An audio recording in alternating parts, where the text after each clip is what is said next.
Hey guys, so gusto ko lang i-address itong laging tinatanong sa akin ng mga tao talaga every single time na they find out na single ako, wala akong jowa, wala akong anak or whatever, na parang almost 30 na ako and stuff, and anong plano ko sa buhay. Na as if ba yung buhay ko walang papatunguhan just because wala akong anak or wala akong asawa. Like guys, come on. Na para bang kahit anong narating mo sa buhay, wala silang pakialam doon, hindi ka pa din successful hanggat wala kang asawa, wala kang anak. Anong klaseng mindset yan? Pero anyway, I will address that first and foremost in this video. So yung tanong mo na wala ba akong balak mag-asawa, wala ba akong balak magjowa? And ang sagot ko dun is kung merong darating, sure. Pero sabi nga nila, 'di ba, if you are looking for a specific person, you also have to be that person.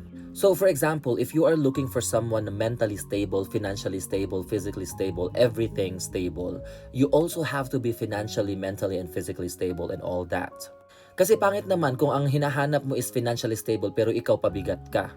Or minsan ang gusto mo mentally stable or emotionally stable pero ikaw masyado kang madrama. 'Di ba? You have to be what you're looking for. Yun yung sabi nila, 'di ba? And I agree with that 100%. And ang tanong is, gusto ko ba na may jowa? Ang sagot doon, very simple, yes. Pero again, kailangan ko ba siya?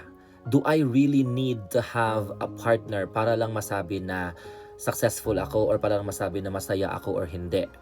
And para sa akin kasi, yung relationship, it's an accessory sa buhay mo. Hindi siya kailangan, pero pwede mo siyang gustuhin.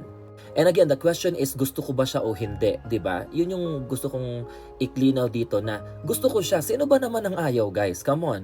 Siyempre, sino ba naman ang ayaw na pag-uuwi ka, meron kang uuwian, meron kang sasabihan ng nangyari sa buhay mo or sa araw mo or whatever, and meron kang masabihan ng mga problema mo or whatever. Sino ba naman ang ayaw ng ganun? And sino ba naman ang ayaw na may ka-date tuwing, ewan ko, tuwing Valentine's or tuwing Christmas, tuwing New Year or whatever? Parang lahat naman yata, 'di ba? Pero yun nga, hindi ibig sabihin na gusto mo kahit sino na lang, 'di ba? Parang pag may dumating, siya na, okay na para lang sabihin na may jowa ka. Very wrong 'yon. Kasi ang dami ko rin kakilala na parang for the sake lang na may jowa, nakikipag-jowa or whatever, pero hindi naman talaga siya totoong masaya. Or kung masaya man, fake lang din. Tapos may mga kilala din ako na parang nasa relationship pero ang lalandi, ang bilis lumandi sa ibang tao. Kaya mas okay na ako na nakakatulog ako sa gabi nang walang tumatarantado sa akin. And that's not the only thing, 'di ba? You also have to make sure na kayo ng partner mo aligned kayo. And hindi naman pwede na parang one-sided yung relationship niyo, na ikaw gusto mo siya, siya hindi mo siya gusto or whatever, or vice versa, 'di ba? Kailangan gusto niyo ang isa't isa. So kung hindi din naman two-way yung relationship niyo or two-way yung kagustuhan yung mag-in a relationship, wag na lang, 'di ba? Kasi sa huli, you'll end up being hurt or hurting each other. At saka, I'm always a firm believer na picking your partner is the biggest decision you're going to make in your entire life. Kasi your partner will determine how peaceful your life is going to be and the quality of life na meron ka at yung future family mo.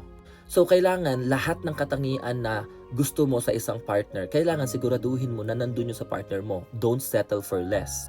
Lagi kong naririnig sa mga tao is, ang taas naman kasi ng standards mo or napaka-choosy mo naman kasi, napaka-picky mo. Of course, dapat lang choosy ako, dapat lang mataas yung standard ko. Kasi nga, I'm looking for a partner. Hindi naman ako naghahanap ng kaibigan, di ba? Kaibigan pwede mong palitan anytime. Pero yung partner mo, that will determine your future. So kailangan you have to be very, very smart and wise about it. And hindi pwede na porket nape-pressure ka na yung mga kaibigan mo, may mga partner, ikaw na lang wala. Lahat sila may anak, ikaw na lang wala. You also have to follow their direction or their path. At the end of the day, you determine your own future, your own happiness. And alam nyo ba kung bakit ang taas-taas ng divorce rates or separation rates basically sa mundo? It's because people are rushing into things. And it's too late for them to realize na they actually like someone better. They actually found someone better dun sa partner na pinili nila in the first place. Kaya ang nangyayari, people are settling just because kasal na kami eh, 'di ba? So it's too late, kasal na kami. So ang end up niyan, magchi-cheat ka, magchi-cheat yung partner mo. Kaya ang dami-daming third parties or whatever na yun yung sumisira sa mga relationships na nakikita ko. So the question is, do I really want to be part of that proportion or percentage in the population? No. Kaya kailangan maging wise tayo, 'di ba? Kailangan wise ka sa pagpili ng partner mo. And if you think about it, sa pagpili nga ng damit sa mall, inaabot ka ng ilang oras. Ang tagal-tagal mong pumili ng damit, 'di ba? Kasi hindi kailangan mong isipin kung bagay ba, saan mo susuotin yung damit, kung anong kulay, bababla. Ang dami-dami mong hinahanap sa isang damit. Yet, masyado kang mabilis mag-settle sa isang partner na yun dapat ang pinaka malaking desisyon ng buhay mo. Yet, masyado kang mabilis pumili, 'di ba? And that's when the mistakes come in. And yung tanong naman kung gusto ko pang mag-anak, of course, gusto ko ng baby. Kasi feeling ko, ako lang to ha, feeling ko naturally, nasa nature ko talaga yung mag-alaga ng bata, magdisiplina ng bata, parang magpalaki ng bata. Kasi parang nakikita ko sa sarili ko na parang ginagawa ko siya in the future or something kasi may mga pamangkin ako, may mga inaanak ako, and I really enjoy disciplining or like spending time with them and like, you know, training them to be this and that. Like, masyado kong nai-enjoy yung mga ganong bagay. But it also doesn't mean I'm going to rush that aspect of my life. Kasi aminin man natin o hindi, mahirap magpalaki ng bata, especially mag-isa. And I get that, di ba? Science is basically very much improved and we can literally make babies kahit mag-isa ka lang. Possible na yun ngayon. Pero at the same time kasi, binibigyan ko pa rin ng chance yung sarili ko na makakita ng partner na talagang magiging aligned kami and we're going to raise a kid together. Pero syempre, iba-iba naman tayo ng blessing, di ba? Hindi naman lahat ng blessings pare-pareho or something. So, kung darating talaga yung panahon siguro na parang talagang wala akong mahanap na partner and talagang wala akong mahanap na nag-fit dun sa mold or sa criteria na hinahanap ko, then maybe I will consider other means of reproduction or something na parang, 'di ba? And again, science is very advanced nowadays, so possible naman 'yon. So when the time comes na talagang gusto ko na siya, I might consider it. Pero again, am I in a hurry? Not really.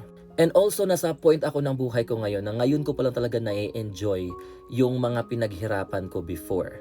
And again, gusto ko lang talaga i-enjoy mo talaga yung mga pinaghirapan ko before na ngayon ko pa lang talaga siya nagagawa. Like for example, kaya ko nang pumunta sa kahit saang lugar ko gusto, kung anong oras ko gusto, kailan ko gusto or something. Parang ngayon pa lang nagkakaroon ng freedom na ganito, and yet gusto ko lang talaga siyang i-enjoy, 'di ba? In the meantime, kasi parang ang tagal kong dineprive yung sarili ko sa mga ganitong bagay or something. Talagang nagpursige muna ako to get to where I am today. Kaya as much as possible talaga gusto ko lang siyang enjoyin. So kung meron mang darating sa akin, I would welcome, this person with open arms talaga. Pero at the same time, I'm not actively looking. Hindi ako naghahanap, parang ang gusto ko lang talaga is parang kung darating siya, 'di ba? Hindi naman siguro natin kailangan talagang mag-effort para lang mangyari yon or something. Kung darating, kung hindi naman, okay lang din. And like I said, hindi siya measurement ng success, hindi siya kakulangan sa buhay. Yung relationship, accessories lang yan. So kung meron kang ka-relationship ngayon, meron kang anak, good for you, I'm happy for you. Pero it doesn't mean that that life is for everyone. Kasi meron din namang mga tao na katulad ko na na-enjoy na rin yung ganito. Nasanay na din kasi ako na parang ako lang mag-isa. And for the longest time, na-enjoy ko na siya. Pero yun nga, nagiging problema ka ng mga tao sa paligid mo kasi sila ang namumroblema para sa'yo. Ang hindi nila alam, hindi yun problema para sa akin. So yeah, kung ikaw man ang isang tao na katulad ko na laging pinipressure ng mga tao sa paligid mo, kesyo hindi ka pa nag-aasawa, hindi ka pa nag-aanak, enjoyin mo lang muna yan. And may nabasa rin kasi akong book na there's a purpose on being single. And alam nyo ba, yung pagiging single, ang dami-daming benefits and ang dami-daming blessings dyan. Kasi that's when you realize and you basically explore your full potential. Diyan ka nakakapag-learn ng mga bagong bagay, diyan ka nakakapag-discover ng mga bagong, alam mo yun, gagawin, yung mga bagong discoveries mo sa buhay mo, diyan mo nalalearn lahat ng yan.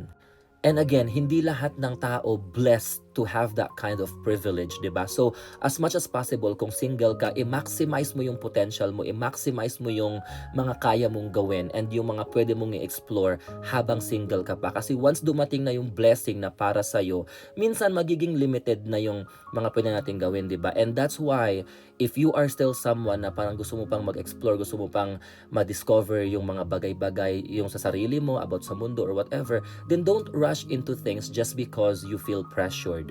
So yeah, to cut the story short, do I want a relationship? The answer is yes, but am I desperate to find one? No. Kaya hopefully, sa mga tao dyan na nagwa-wonder pa rin about that aspect of me, hopefully I was able to answer your question. So yeah, stay safe out there. Bye!